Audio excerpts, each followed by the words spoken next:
নমস্কাৰ আপোনালোক সকলোকে পুনৰবাৰ আপু নিউজৰ অন্য এটা ভিডিঅ'লৈ স্বাগতম জনাইছো। আজি আপোনালোকৰ কাৰণে দিনটোৰ প্ৰায় 8টাকৈ ভাল খবৰ লৈ আহিছো। তো গোটেই কেইটা খবৰ জানিবৰ কাৰণে ভিডিঅ'টো প্ৰথমৰ পৰা শেষলৈকে চাই থাকিব। আপোনালোকৰ কাৰণেনো কি ভাল খবৰ ওলাইছে মই আজি আপোনালোকক এই ভিডিঅ'টোত তাকেই জনাম। তো মই শ্ৰী পাঞ্জিত গগৈ আপোনালোকে চাই আছে আপু নিউজ আহক আৰম্ভ কৰো আজিৰ ভিডিঅ' আগবাইছো আজিৰ প্ৰথমটো ভাল খবৰৰ ফালে। প্ৰথমটো ভাল খবৰ দিয়াৰ আগতে লাইক এটা কৰিব, চেনেল যদি তেলেকে সাবস্ক্ৰাইব কৰা নাই তেন্তে চেনেলটো সাবস্ক্ৰাইব কৰি ল'ব। এনেকুৱা ধৰণৰ খবৰবিলাক নিতৌ এইটো চেনেলত পাই থাকিবৰ কাৰণে। আগবাইছো প্ৰথমটো ভাল খবৰৰ ফালে। আপোনালোকে হয়তো এই কেইদিন নিউজত শুনা পাই আছে যে আপোনালোকৰ পান কাৰ্ডখন আপডেট কৰিব লাগিব, আপোনালোকৰ পান কাৰ্ডখন সলনি হ'ব, আপোনালোকৰ পান কাৰ্ডত এতিয়াৰে পৰা QR কোড সংযুক্ত হ'ব।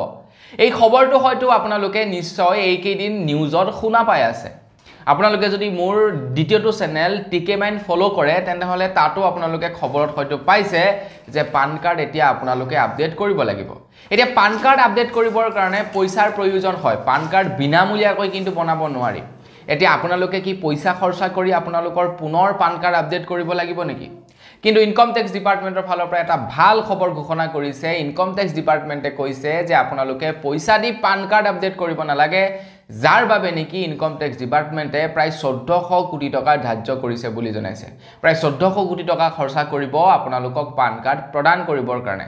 আপোনালোকে কোনো ধৰণৰ পইচা খৰচা কৰাৰ দৰকাৰ নাই বুলি জনাইছে ইনকম টেক্স ডিপাৰ্টমেন্টে। আগবাইছো ইয়াৰ পাছৰটো খবৰ ফালে। ইয়াৰ পাছৰটো ভাল খবৰ ফালে। ইয়াৰ পাছৰ ভাল খবৰটো ওলাইছে নগাঁও, বঙাইগাঁও, চিৰাং, বিশ্বনাথ আৰু কাছাৰ ডিষ্ট্ৰিক্টৰ বাবে। তো এই কেইখন ডিষ্ট্ৰিক্টে 25 নৱেম্বৰৰ পৰা 9 ডিচেম্বৰলৈকে মুখ্যমন্ত্ৰী আত্মনিৰ্ভৰশীল আঁচনিৰ কাৰণে আবেদন কৰিব পাৰিব। মই যি কেইখন ডিষ্ট্ৰিক্টৰ কথা ক'লো সেই কেইখন ডিষ্ট্ৰিক্টে আপোনাৰ 25 তাৰিখৰ পৰা 25 নৱেম্বৰৰ পৰা 9 ডিচেম্বৰলৈকে তেওঁলোকে আত্মনিৰ্ভৰশীল আঁচনিৰ কাৰণে আবেদন কৰিব পাৰিব, যিখন আঁচনিত অসম চৰকাৰৰ ফালৰ পৰা 2 লাখ টকাকৈ দিয়াৰ প্ৰতিশ্ৰুতি দিছে। প্ৰথম পৰ্যায়ত পইচা দি গ'ল, কিন্তু কেৱল ৭৫,০০০ টকাকৈহে দিলে, 2 লাখ টকাকৈ নিদিলে, 1 লাখো নিদিলে, কেৱল ৭৫,০০০ দিছে। এতিয়া দ্বিতীয়টো পৰ্যায়ৰ ল'ৰা ছোৱালীবিলাকক দিবলৈ আগবাঢ়িছে অসম চৰকাৰে। গতিকে আপুনিও যদি পাব বিচাৰে, আপুনি যদি আবেদন কৰিব বিচাৰে, এতিয়াই শীঘ্ৰেই আপোনালোকে আবেদন কৰক। আগবাইছো ইয়াৰ পাছৰটো খবৰ ফালে। আমাৰ অসমৰ খেলুৱৈসকলৰ কাৰণে এটা ভাল খবৰ।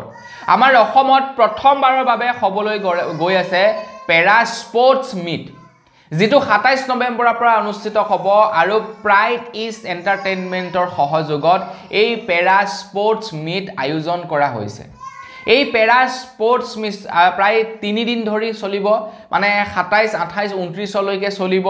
প্ৰায় 5টা শাখাত এই খেলসমূহ হ'ব বুলি জনাইছে। আপোনালোকৰ ল'ৰা ছোৱালীও যদি খেলি ভাল পায় তেওঁলোককো এই খেলত অন্তৰ্ভুক্ত কৰাওক, কিয়নো প্ৰাইড ইষ্ট এণ্টাৰটেইনমেণ্টে খেলখন পতা আৰু মুখ্যমন্ত্ৰী ডাঙৰীয়াই খেলখন পতা একেই কথা। কাৰণ মুখ্যমন্ত্ৰী ডাঙৰীয়াৰ ঘৈণীয়েকে খেলখন যিহেতু পাতিব। আপোনালোকেতো চাগে নিশ্চয় এমেজন, ফ্লিপকাৰ্ট, মিন্ত্ৰা, এইবিলাক মিছো, এইবিলাক শ্বপিং এপ্লিকেশ্যনৰ পৰা যিকোনো বস্তু অৰ্ডাৰ কৰে।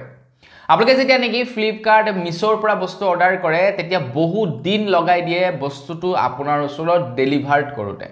হয়নে নহয় কমেণ্ট এটা কৰি আপোনালোকে জনাব। সবচে বেছি এমেজনে লগায়, এমেজনে বহুত দিন লগাই দিয়ে যিকোনো এটা বস্তু ডেলিভাৰ্ড কৰোঁতে। কিন্তু এতিয়া চিন্তাৰ প্ৰয়োজন নাই বুলি জনাইছে মিন্ত্ৰা তৰফৰ পৰা। মিন্ত্ৰাই জনাইছে এতিয়া আপোনালোকক মাত্ৰ 2 ঘণ্টাত আপোনালোকৰ বস্তুসমূহ ডেলিভাৰ্ড কৰিব বুলি জনাইছে। 2 ঘণ্টাত আপোনালোকৰ মনৰ পছন্দৰ বস্তুটো আপোনালোকক ডেলিভাৰ্ড কৰিব। তেওঁলোকে হয়তো চাগে এমেজন, ছুইগি এইবিলাকৰ যিটো নেকি ষ্ট্ৰেটেজি সেইটো চাগে লগাব। তেওঁলোকে হয়তো লোকেল ভেণ্ডাৰবিলাকৰ সৈতে কলেব কৰিব আৰু আপোনালোকৰ যিটো বস্তু পছন্দ হয় লোকেল ভেণ্ডাৰৰ পৰা চাগে ক্ৰয় কৰি তেওঁলোকে আপোনালোকক দি দিব। তো এইটোৱে হয়তো সিস্টেম চাগে লগাব।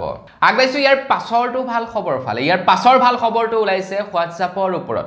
যিসকল লোকে হোৱাটছআপ ব্যৱহাৰ কৰে তেওঁলোকৰ কাৰণে এটা ভাল খবৰ ওলাইছে। আপুনিও নিশ্চয় ব্যৱহাৰ কৰে। তো আপোনালৈ আপোনাৰ বন্ধুবৰ্গই হোৱাটছআপত কেতিয়াবা ভইচ নোট পঠায় নে নপঠায়?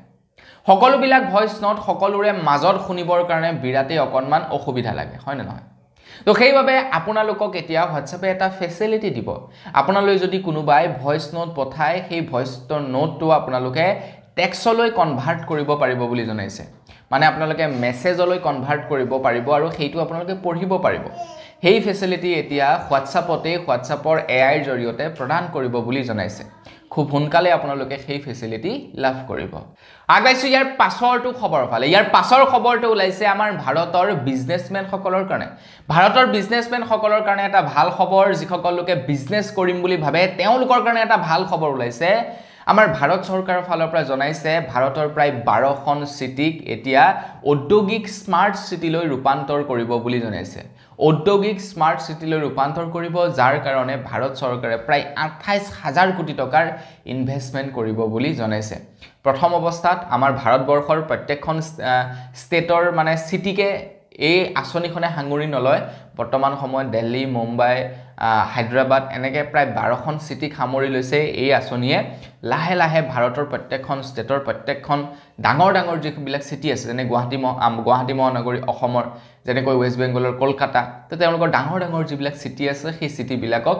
হাঙুৰি ল'ব বুলি জনাইছে আগবাইছো ইয়াৰ পাছৰটো ভাল খবৰ ফালে ইয়াৰ পাছৰ ভাল খবৰটো ওলাইছে দিব্যাংগ ব্যক্তিসকলৰ কাৰণে মানে যিসকল ফিজিক্যালি হ্যান্ডিক্যাপ মানুহ আছে তেওঁলোকৰ কাৰণে ওলাইছে ইয়াৰ পাছৰটো খবৰ দিব্যাংগ ব্যক্তিসকলক এতিয়াৰে পৰা ভাৰত চৰকাৰে প্ৰায় 4% ৰিজাৰ্ভেশন প্ৰদান কৰিব বুলি জনাইছে প্ৰায় 4% ৰিজাৰ্ভেশন প্ৰদান কৰিব যিসকল নেকি 40% তকৈ অধিক ডেমেজ যিসকলৰ বডি 40% তকৈ অধিক ডেমেজ বা যিসকল নেকি 40% তকৈ বেছি ফিজিক্যালি হ্যান্ডিক্যাপ তো তেওঁলোকক 4% এতিয়াৰে পৰা ৰিজাৰ্ভেশন প্ৰদান কৰিব ভাৰত চৰকাৰে বিভিন্ন ক্ষেত্ৰত প্ৰত্যেকখন ষ্টেট গভৰ্ণমেণ্টে 4% ৰিজাৰ্ভেশন প্ৰদান কৰিব লাগিব বুলি জনাইছে ভাৰত চৰকাৰৰ ফালৰ পৰা আগবাইছো একেবাৰে হেখৰটো ভাল খবৰ ফালে এতিয়াৰে পৰা আপোনালোকে চৰকাৰী কল চেণ্টাৰত বা চৰকাৰী যিকোনো হেল্পলাইন নাম্বাৰত কল কৰিলে আপোনালোকে প্ৰপাৰ আপোনালোকে সহায় সহযোগিতা লাভ কৰিব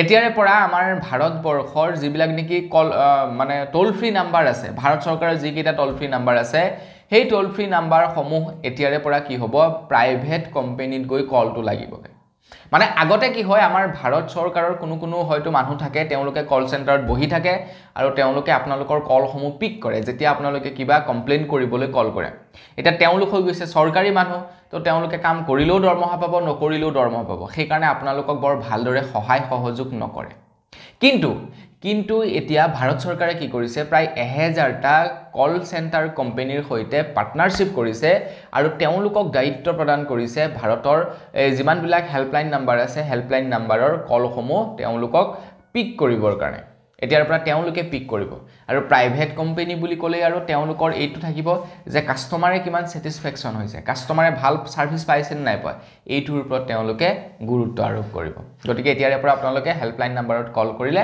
আপোনালোকে মোৰ মতে ভাল দৰে ৰেসপন্স লাভ কৰিব তো বন্ধু বান্ধৱীসকল বস আজিৰ ভিডিঅ'ত জনাবলগীয়া খবৰ ইমান কেইটাই আছিল ভাল খবৰ ইমান কেইটাই আছিল ভিডিঅ'টো শেষলৈকে চোৱাৰ বাবে ধন্যবাদ তো আজিৰ ভিডিঅ'টো মানে পুনৰ এটা ভিডিঅ' লগ পোৱাৰ খাজিলো ভিডিঅ' আমি কিছু ধন্যবাদ জয় অসম